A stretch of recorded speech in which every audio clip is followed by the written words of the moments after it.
Hey guys, it's A. If you're like me, you've got a pile of woodworking projects that were supposed to turn out great, but didn't. You start with all the right intentions, a plan, maybe even some fancy lumber, and then somewhere along the way, something goes wrong. Cracks, gaps, bad finishes, things that normally end up in the trash. But today, I'm not throwing them away. No trash, no firewood pile. I'm taking on the challenge. I'm going to try fixing 5 failed woodworking projects and see if any of them can actually be saved. Honestly, some of these are pretty rough, but I want to show you exactly what I do when a project goes sideways. This isn't about hiding mistakes, it's about learning from them, getting a little better, and maybe even ending up with something you're proud to use. Before we start, be honest. Would you fix these or just start over? Comment below, I want to hear from you. Now let's dive in and see what can be saved. Stad died Disturbanwein.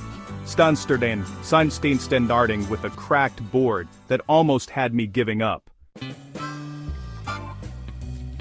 Let's kick things off with a classic, the cracked board. This one's right at the center, running almost the whole length. You can see how it's split, maybe from drying too fast, or maybe I forced it during assembly. Either way, this is the kind of thing that makes you want to toss it and start over. But today I'm not letting it win. First things first, I need to really look at the crack. Is there dust inside? Any old glue?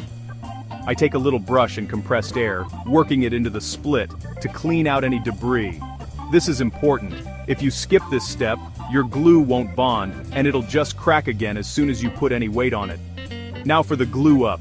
I'm using a good quality wood glue, working it deep into the crack with a brush, making sure it gets into every fiber.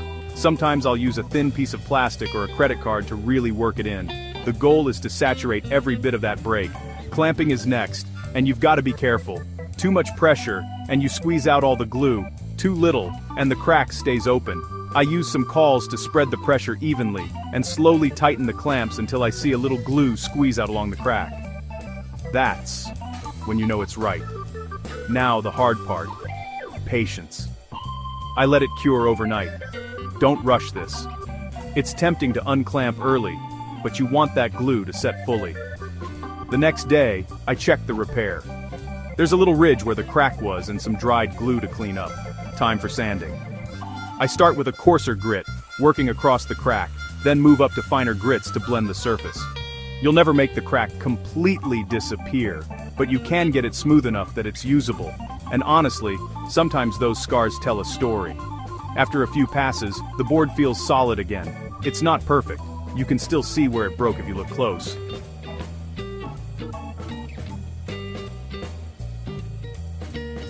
Strong, and it's got character. That's a win in my book. So one project down, let's see what's next. Next up is a failed joint. This one's a mortise and tenon that just didn't hold. Maybe I rushed the glue up, or maybe I didn't clamp it square. Either way, it wobbles, and that's no good. Failed joints are discouraging because they're supposed to be strong, but let's see what we can do. First, I need to get it apart. Sometimes you can just wiggle it, but if the glue's holding tight in spots, I'll use a little mallet and a block of wood to gently tap it free. Careful not to break the joint further. Slow and steady wins here. Once it's apart, I check for old glue. You've got to get every bit off. I use a chisel to scrape the mortise and tenon, then a little sandpaper to smooth things out. If you glue over old glue, you're just asking for another failure. With everything cleaned up, it's time to dry fit the joint. If it's too loose, I might shim it with a little veneer or even some wood glue mixed with sawdust. But here, it still fits pretty well. So I brush on fresh glue, making sure to cover all surfaces and fit the pieces together. Alignment is key. I clamp it up, checking with a square, making sure it's true. Sometimes I'll use a quick clamp or even a band clamp to get pressure from all sides. You want that joint tight, no gaps, no wiggle. Now the waiting game again. I let the glue cure overnight. When I unclamp it the next morning, it's solid. That wobble is gone. I give it a little test. A twist, a pull, and it holds. Success. A quick sand to clean up any squeeze out, and this joint is looking better than ever. The lesson here, glue failures happen, but they're almost always fixable if you take the time to do it right. So that's 2 projects on the mend. Next up, we're tackling something that everyone dreads, a ruined finish. Alright, let's talk finishes. This project was supposed to have a beautiful deep stain, but something went wrong. Uneven color, blotches, drips. It's the kind of thing that makes you want to throw the whole piece in the scrap bin. But before you do, there's almost always a way back. First step is the hardest, sanding off the old finish. I start with a coarse grit, maybe 80 or 100, and work over the whole surface. You've got to get all the way down past the blotches and drips, or they'll show through the new stain. This part takes patience, and you'll make a mess. But stick with it. Once it's bare wood again, I wipe off all the dust. Then I'll use a pre-stain conditioner, especially if I'm working with pine or another softwood. That helps even out the absorption and prevents those ugly blotches. Time for stain. I apply it with a clean rag, working in the direction of the grain. The key is to keep it even. No puddles, no streaks. I wipe off the excess right away, and let it soak in just long enough to get the color I want.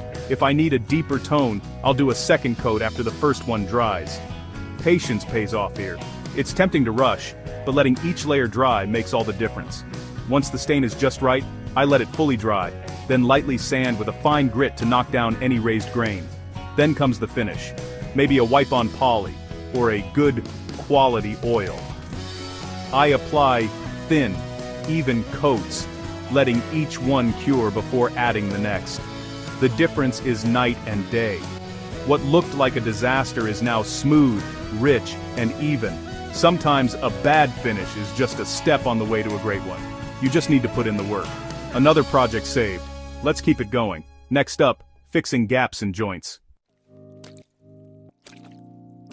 This one's all about those annoying little gaps and joints. Maybe you cut a miter just a hair off, or the boards moved a bit during glue-up. Gaps can make an otherwise great project look amateur, but there's a fix. First, I inspect the gaps. If they're big enough to fit a fingernail, I know filler is the way to go. I mix up some wood filler that matches the color of my project. Sometimes I'll even make my own by mixing glue and sawdust from the same wood. That way, the color blend is almost perfect. I press the filler deep into the gaps, using a putty knife or just my finger for the small ones. The key is to overfill a little, because it'll shrink as it dries. Once everything's packed in, I let it sit. Usually, a couple hours, depending on the filler.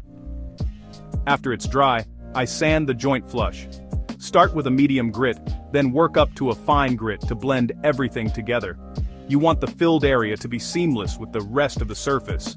If the color's not quite right, I'll touch up with a little stain on a brush. It's amazing how much you can hide with careful finishing.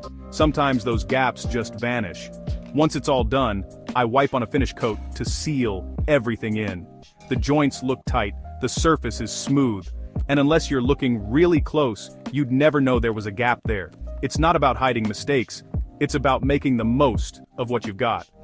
This project's looking good as new, and that's what I'm after. Let's move to the last fix, the dreaded rough surface.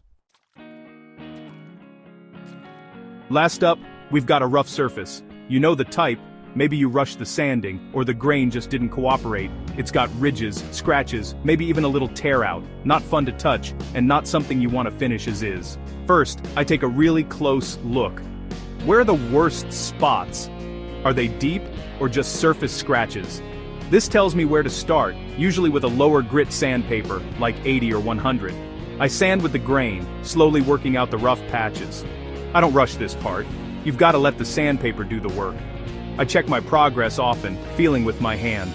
Once the big imperfections are gone, I move up to a finer grit, 150, then 220. Each step makes the surface a little smoother. Sometimes I'll wipe the surface with a damp cloth to raise the grain. Once it dries, a final sanding with 320 grit knocks it down to something that feels like glass. Now, it's time for finish. I choose something that'll really show off the wood, maybe a clear oil or a satin polyurethane. I wipe or brush it on, let it soak in, and watch the grain pop. Suddenly, that rough, ugly board looks refined. Between coats, I'll hit it with a superfine sanding pad just to make sure it stays silky. The final coat goes on, and I step back. It's completely transformed, from rough and scratchy to smooth and beautiful. That's 5 projects, 5 different failures, and 5 chances to learn something. Let's wrap this up and see what we've got. So, out of 5 failed projects, how many were actually saved? Honestly, all of them improved, some more than others, but none of them had to be thrown away. And that's the real takeaway here. Most woodworking mistakes aren't the end, they're fixable. Cracks, bad joints, ugly finishes. All of it can be improved if you know what to do. Now I want to ask you, which fix surprised you the most? And what's the worst woodworking mistake you've made? Drop it in the comments. I read everything. I'm always looking for new challenges, and your stories inspire me to keep learning and trying new things. So don't hold back. Let's share those failures and fixes. And if you want more videos like this, where we fix mistakes, test ideas, and actually learn from real projects, hit subscribe.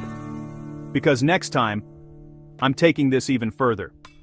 We'll tackle even bigger mistakes, and maybe, just maybe, create some new ones to fix together. See you in the next one. See you in the next.